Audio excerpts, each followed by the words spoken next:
Hey folks, it's getting close to the Halloween season, my personal favorite. People of all walks of life seem to enjoy this holiday, be it the costumes, candy, the general air of festivity.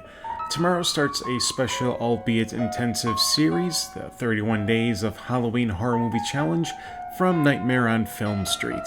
Before that, here is a fun cinema booker I threw together.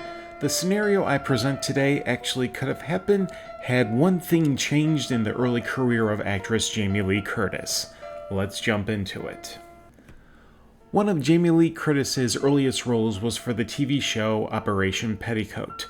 Based on the 1959 movie of the same name, it featured her alongside a few noted talents including Adam West, Jim Varney, and John Astin. Having Curtis in the cast was a nice nod to her father, Tony Curtis, who starred alongside Cary Grant in the original film. The show only lasted 2 seasons, with Jamie Lee Curtis not reprising her role of Lieutenant Barbara Duran after season 1. But what if the show was actually a ratings draw and managed to continue for subsequent seasons and Jamie Lee Curtis was kept on? If Operation Petticoat was a hit, Jamie Lee Curtis would not have been available for the role of Laurie Strode in John Carpenter's Halloween. Someone else would have filled the shoes of one of horror's most notable final girls. Who could have played that role?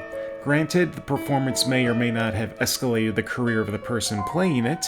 According to Curtis, her phone didn't ring after the monster success that was Halloween. Not until Halloween 2 did Curtis finally start appearing in high-profile movies, a la Trading Places. But Curtis at the time wasn't the caliber of talent or name recognition as the 3 choices I have in mind. For all I know, these women may have auditioned for the role, another instance of this what if being one of the more realistic ones I've done. I'm familiar with some people who like to throw around the "if X isn't in this movie, then it shouldn't have been made" argument. Tell me you don't know how the filmmaking industry works without telling me you don't know how the filmmaking industry works. Plans change, and movie productions need to be versatile to those changes. Here are the 3 actresses I felt could have done justice for the role of Laurie Strode in the event Jamie Lee Curtis wasn't available. Candidate number 1, Anjelica Huston. In May 1978, Anjelica Huston was 27 years old, which wouldn't be out of place. PJ Soles was 28 and Nancy Keys was 29. Huston would have fit in with her co-stars.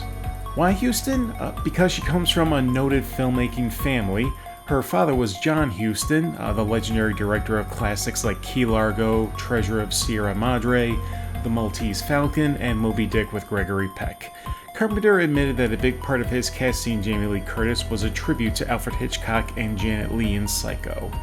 Given that Carpenter was a film student attending the Cinematic Arts program at the University of Southern California, he not only developed his filmmaking style but also sat in on lectures by noted directors. Carpenter grew up with the films of John Huston, so it would only make sense for him to cast Anjelica for the role of Laurie Strode. Candidate number 2, Olivia Hussey. Olivia Hussey in the role of Laurie Strode would be an appropriate choice. Hussey was also close in age to both Soles and Keys, which also retaining her sanctity as a contrast to her would-be co-stars. But she would still be widely recognized from her performance in the 1968 adaptation of Romeo and Juliet. Star power would elevate the profile of Carpenter's Halloween. Not to say Anjelica Huston didn't have the star power, but most know her for her work in the late 80s and 90s, thanks to her performances in The Witches and the pair of the Addams Family films. Those films were long after Carpenter's Halloween. It's no secret that Carpenter was a fan of Bob Clark's Black Christmas. Clark is also responsible for other cult horror classics like Children Shouldn't Play with Dead Things and Death Dream. Carpenter approached Clark to do a follow-up/sequel to the Christmas slasher classic. In an interview for Icons of Fright in 2005, Clark shared his idea for said sequel, even defending Carpenter from claims of plagiarism. In Clark's words, "I said it would be the next year and the guy would have actually been caught, escape from a mental institution, and go back to the house and they would start all over again. and I would call it Halloween. The truth is, John didn't copy Black Christmas. He wrote a script, directed the script, did the casting. Halloween is his movie. Besides, the script came to him already titled anyway. I liked Black Christmas and may have been influenced by it, but in no way did John Carpenter copy the idea.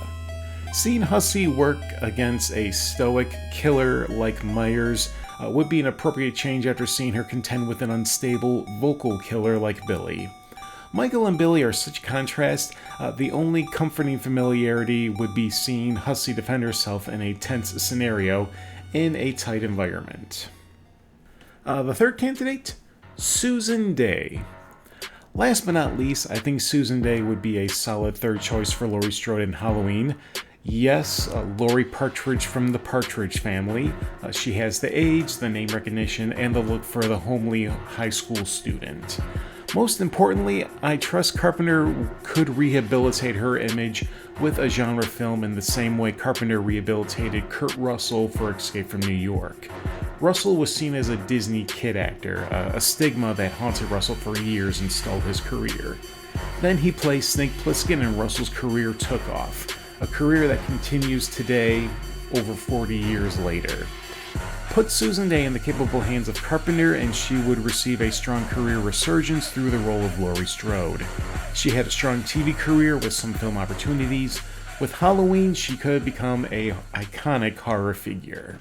And that wraps up this Cinema Booker video. Feel free to share your thoughts and suggestions in the comments or on social media.